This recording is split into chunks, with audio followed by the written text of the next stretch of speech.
అందరికీ నమస్కారం. IYR talks మొదలుపెట్టి ఎఫెక్టివ్గా పోస్టింగ్స్ మొదలుపెట్టి ఒక సంవత్సర కాలం అయింది. ఈ సంవత్సర కాలంలో సబ్స్క్రైబర్స్ బేసు 3,000 నుంచి 33,000 దాకా పెరిగింది. ఐవైఆర్ టాక్స్ను ఆదరిస్తున్న మీ అందరికీ నా ధన్యవాదాలు. భవిష్యత్తులో కూడా ఇదే రకంగా ఐవైఆర్ టాక్స్ని మీరు ఆదరిస్తారని ఆశిస్తూ ఉన్నాను. Thank you. ఈ మధ్య ఒక రకంగా ఎవరు ఊహించినటువంటిది చాలా అన్కన్వెన్షనల్ యాక్షన్ ఒకటి ట్రంప్ చేశాడు. ఇది చాలా చాలా అనూహ్యమైనటువంటి విషయం. దీని పరిణామాలు కూడా అనూహ్యంగా ఉండబోతూ ఉన్నాయి. వెనుజులా దేశం, దానిని పాలించేటటువంటి అతను పేరు మదురో, వచ్చినప్పటి నుంచి అతని మీద కక్షగట్టి ఒక క్యాంపెయిన్ అయితే అమెరికా రన్ చేసింది. అమెరికాకు వచ్చేటటువంటి డ్రగ్స్ అన్నీ ఇక్కడి నుంచి వస్తున్నాయని, ఈ డ్రగ్స్ ఆపాలి అనేది ఒక పెద్ద క్యాంపెయిన్ కింద మొదలెట్టింది. అట్లాగే టెర్రరిస్ట్ నెట్వర్క్ను దాన్ని ఈయన పెంచి పోషిస్తున్నాడు. వాటిని డెస్ట్రాయ్ చేయాలి. మూడోది, అమెరికా విధించిన ఆంక్షలను వైలేట్ చేస్తూ సీక్రెట్గా తన క్రూడ్ ఆయిల్ను పెద్ద ఎత్తున విదేశాలకు సరఫరా చేస్తున్నాడు. దాన్ని అరికట్టాలని చెప్పి ఒక క్యాంపెయిన్ రన్ చేసింది. క్యాంపెయిన్ రన్ చేయటమే కాదు, వెనుజులా తీరం వెంబడి 2-3 బోట్లను కూడా సింక్ చేసింది. ఈ బోట్లలో మాకు మారక ద్రవ్యాలు వస్తున్నాయని చెప్తూ అప్పుడే వైలేషన్ మొదలైంది. దానిని ఒక పీక్ స్టేజ్కి తీసుకుపోయి సడన్గా ఒకరోజు రాత్రిపూట వెనుజులాకి ఎంటర్ కావటం, ఆయన లేపుకొని తీసుకొని రావటం 2 గంటల్లో అయిపోయినాయి. మొత్తం మీద ఇది చాలా ఒక రకంగా అనూహ్యమైనటువంటి విషయంగానే చెప్పుకోవాలి. ఒకటి, ఇంటర్నేషనల్ లా వయలేషన్. ఇప్పుడు ఫైనల్గా అమెరికా చెప్తూ ఉన్నది ఏంటి అంటే, మైట్ ఈస్ రైట్. మనకు బలవంతుడు ఏం చేస్తే దాన్ని ప్రపంచంలో మిగిలిన వాళ్ళందరూ చూస్తూ ఊరుకోవాలి, చేయగలిగింది ఏం లేదు. అదొక మేజర్ పాయింట్ కింద దీనికి అమెరికా ఒక స్టేట్మెంట్ ఇచ్చేసింది ప్రపంచానికి. దీనికి ఒక కొత్త డాక్ట్రిన్ కూడా ట్రంప్ ప్రవేశపెట్టాడు. డన్రో డాక్ట్రిన్ అన్నాడు. ఈ డన్రో డాక్ట్రిన్ అంటే 19th సెంచరీలో అమెరికా స్వతంత్ర దేశం అయిన తర్వాత ఈ లాటిన్ అమెరికా, నార్త్ అమెరికా, ఆ హెమిస్పియర్, అమెరికన్ హెమిస్పియర్లో యూరోపియన్ యూనియన్కు యూరోప్ దేశాలకు వేటికి అవకాశం లేకుండా, ఇంటర్ఫియర్ అవ్వటానికి అవకాశం లేకుండా, ఎందుకంటే వాళ్ళ భద్రతను పరిరక్షించుకోవడం కోసంగా మన్రో అప్పటి ప్రెసిడెంటు ఒక డాక్టర్ను బయటికి తీసుకొచ్చాడు. ఇది మాది వెస్టర్న్ హెమిస్ఫియరు. ఈ పశ్చిమ హెమిస్ఫియర్లో ఈ మొత్తం ఏరియాలో మా మాటే చెల్లుబడి అవుతుంది. ఇక్కడ ఏదైనా మేమే చేస్తాం, ఇంకెవరు దీంట్లో వేలు పెట్టకూడదు. ముఖ్యంగా యూరోపియన్ దేశాలు అప్పుడు అన్నీ చాలా బలవంతంగా ఉండేవి కదా. ఇంగ్లాండు బలవంతంగా ఉండేది, ఫ్రాన్సు బలవంతంగా ఉండేది, డెన్మార్కు బలవంతంగా ఉండేది, బెల్జియం బలవంతంగా ఉండేవి. వీటన్నిటి కాలనీస్ ఉండేవి. ఈ సైడ్ మాత్రం మీరు ఇంటర్ఫియర్ కావద్దని అది ఒక డాక్టర్ కింద తీసుకొని వచ్చి దాన్ని అమలు చేయడం జరిగింది. దాన్ని ఆ పైన World War I, II ప్రాంతంలో వీళ్ళు ఇంకా యాంప్లిఫై చేసి ఆ ఏరియాను వాళ్ళ పాకెట్ బరోలాగా ట్రీట్ చేయటం మొదలుపెట్టారు. ఆ పైన వరుసగా సెంట్రల్ అమెరికాలో, లాటిన్ అమెరికాలో CIA, అమెరికా కలిసి చేసిన అకృత్యాలకైతే అంతులేదు. చాలా న్యాయబద్ధంగా, ప్రజాస్వామికంగా ఎన్నికైనటువంటి చిలీ దేశంలో ఉండే అలెండే అనేటటువంటి వాడిని అక్కడి నుంచి వైదొలగించి మిలిటరీ డిక్టేటర్షిప్ అక్కడ వచ్చేటట్టుగా చూసుకున్నారు. ఎందుకంటే వీళ్ళకి అనుకూలంగా లేదండి. సో వీళ్ళు అన్ని వాల్యూస్ గురించి లిబర్టీ, డెమోక్రసీ అనేది మాట్లాడేదంతా బూతు. ఊరికే వాళ్ళ అవసరాలకు అనుగుణంగా ఉన్నంత వరకు డెమోక్రసీ, వాళ్ళ అవసరాలకు అనుగుణంగా ఉన్నందుకు ఇండివిజువల్ లిబర్టీ, ఫ్రెటర్నిటీ ఇవన్నీ మాట్లాడతారు. కానీ వాళ్ళ నేషనల్ ఇంట్రెస్ట్ వచ్చేటప్పటికి ఇవన్నీ పక్కన పెట్టి వాడు అనుకున్నది ఏదో వాడు చేస్తాడు. అది ఎప్పుడు చేస్తూనే ఉన్నారు. అదే విధానాన్ని ఇప్పుడు కూడా కొనసాగించారు. బట్ ఎట్ ఏ హయ్యర్ లెవెల్లో చేసి తీసుకొని. ఒకటి, ఈ వెనుజులా దేశాన్ని చూస్తే ఇప్పుడు 30 సంవత్సరాలు, 1-2 కాదు 15 ఏళ్ళు ఈ మదురోకు ముందు చావెస్ అనేటటువంటి వాడు పాలించాడు. వాడు 15 సంవత్సరాలు పాలించాడు, ఈయన ఒక 15 సంవత్సరాలు పాలించాడు. అది చాలా సంపన్నమైన దేశం. ప్రపంచంలో అత్యధిక క్రూడ్ నిల్వలు ఉన్నటువంటి, ముడి చమురు ఉన్నటువంటి దేశం వెనుజులా. ఇదే కాదు, గోల్డ్ ఉన్నది, ఇంకా చాలా చాలా మినరల్స్ ఉన్నాయి. సరైన పద్ధతిలో వీళ్ళు పాలన చేసి ఉంటే 30 ఏళ్లలో అది ఎక్కడో ఉండాల్సినటువంటి దేశం. కానీ ఇంతకు ముందున్న చావెస్ అనేవాడు కానీ, ఆ పైన వచ్చిన అతని సక్సెసర్ కానీ అక్కడ ఇన్స్టిట్యూషన్స్ను బిల్డ్ చేయలేదు. ఆ వచ్చినటువంటి ఈ క్రూడ్ ఆయిల్ వీటి మీద వచ్చే ఆదాయాన్ని సక్రమంగా ఉపయోగించుకొని దేశాన్ని అభివృద్ధి చేయలేదు.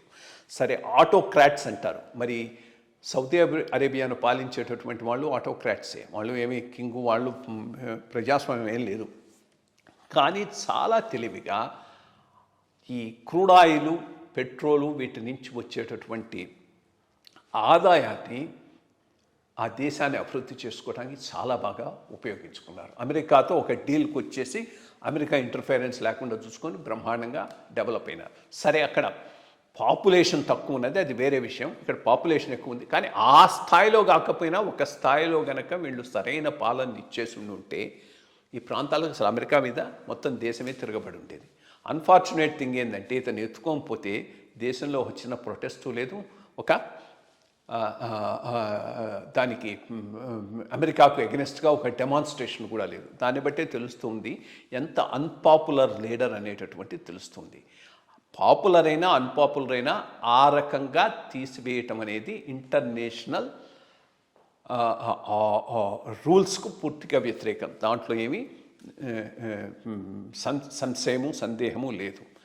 బట్ ఇక్కడ ఇంకొక ప్రధానమైనటువంటి విషయం ఏంటంటే, ఈ స్పియర్స్ ఆఫ్ ఇన్ఫ్లుయెన్స్, మా ప్రాంతం మా ఇష్టం వచ్చినట్టు చేసుకుంటాం, మీ ప్రాంతం మీరు ఇష్టం వచ్చినట్టు చేసుకోండి అనే దాని మీద ఒక అగ్రిమెంట్కు చైనా, రష్యా, అమెరికా వచ్చాయా? ఇది ఒక క్వశ్చన్ మార్క్.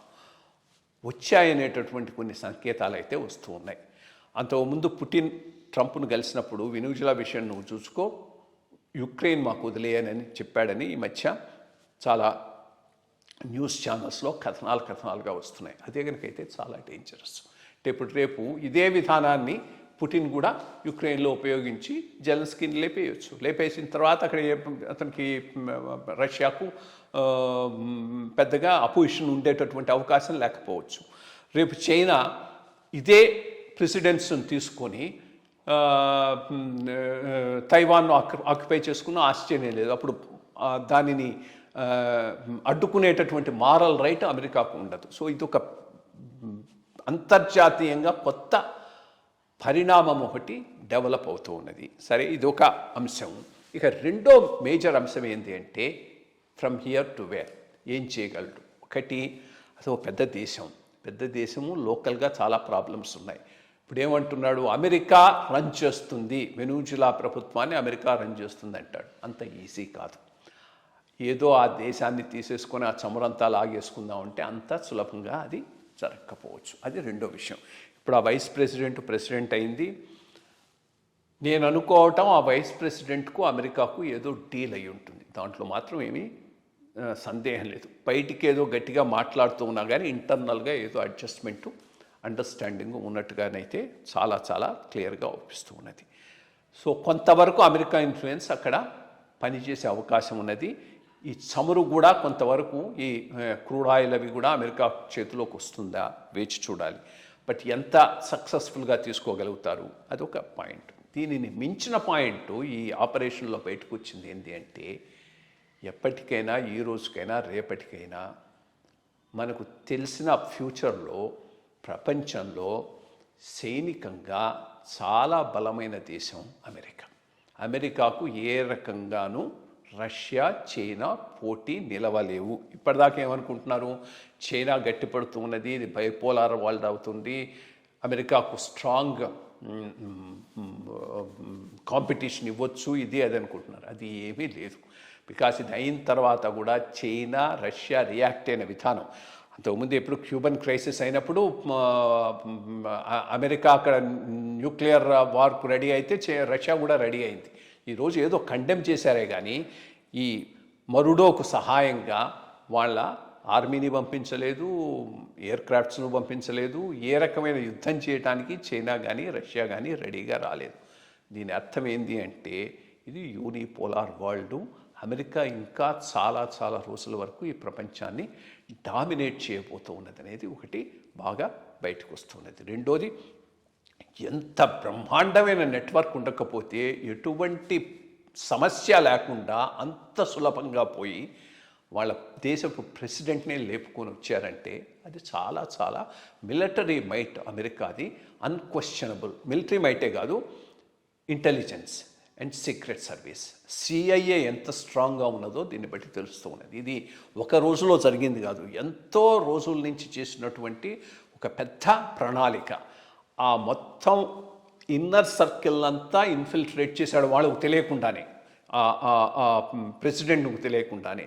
అతని బాడీ గార్డ్ని అందరినీ వీళ్ళ పేరోల్లో పెట్టుకున్నారు. కాబట్టి అంతా అయిపోయిన తర్వాత వెళ్ళారు. వెళ్ళేటప్పటికి ఏముంది, ఇది ఏది మన ఇక్కడ గోల్కొండ ఫోర్ట్లో వాడు లోడీ అనేవాడు అనుకుంటా, లోడీ తలుపులు తెరిచి ఔరంగజేబుని లోపలికి రమ్మన్నట్టే జరిగింది. ఇక్కడ బాడీ గార్డ్స్ తలుపులు తెరిచి వాళ్ళ ప్రెసిడెంట్ను అమెరికా వాళ్లకు హ్యాండ్ ఓవర్ చేయడం జరిగింది. సో ఇది ఒక వాళ్ళ స్ట్రెంగ్త్ను మాత్రం బాగా డెమాన్స్ట్రేట్ చేస్తున్నాయి. కానీ ఒకటి, దీంతో ఏమవుతున్నాడు, వీడికి పిచ్చి వెర్రితలలు వేస్తూ ఉన్నది. ఇప్పుడు గ్రీన్లాండ్స్ని తీసేసుకుంటానంటున్నాడు. గ్రీన్లాండ్స్ని తీసేసుకుంటా అంటే యూరోపియన్ యూనియన్తో ఘర్షణకు వస్తూ ఉన్నాడు. కరుణాతో సరైన సంబంధం లేదు, మెక్సికోతో లేదు, కొలంబియాతో లేదు, మొత్తం లాటిన్ అమెరికాలో. కొలంబియన్ ప్రెసిడెంట్ అయితే రమను వచ్చి నన్ను తీసుకుపోమని చూద్దాం వీటి సంగతి అని అంటున్నాడు. సో ఒక రకంగా అమెరికాను ఎక్స్పోజ్ చేస్తున్నటువంటి ప్రెసిడెంట్గా ట్రంప్ మిగిలిపోతాడేమోనని అనిపిస్తూ ఉన్నది. ఇది ఏదో టెంపరీగా ఒక సక్సెస్ఫుల్ మిలిటరీ ఆపరేషన్ కింద విజయం చూపెట్టొచ్చు, కానీ ఫండమెంటల్గా అమెరికా వీక్నెస్ కూడా ఇది at the same time expose చేస్తూ ఉన్నది. చూడాలి. బట్ ఇది చాలా చాలా మేజర్ ఇష్యూ. ఏ రకంగా ముందుకు పోతుందనేది భవిష్యత్తు కానీ మనం చెప్పలేం. దీన్ని కాన్సిక్వెన్సెస్ మాత్రం ఇంటర్నేషనల్గా రిలేషన్స్లో అన్నిట్లోనూ కూడా చాలా సివియర్గా ఉండబోతున్నాయి. Thank you.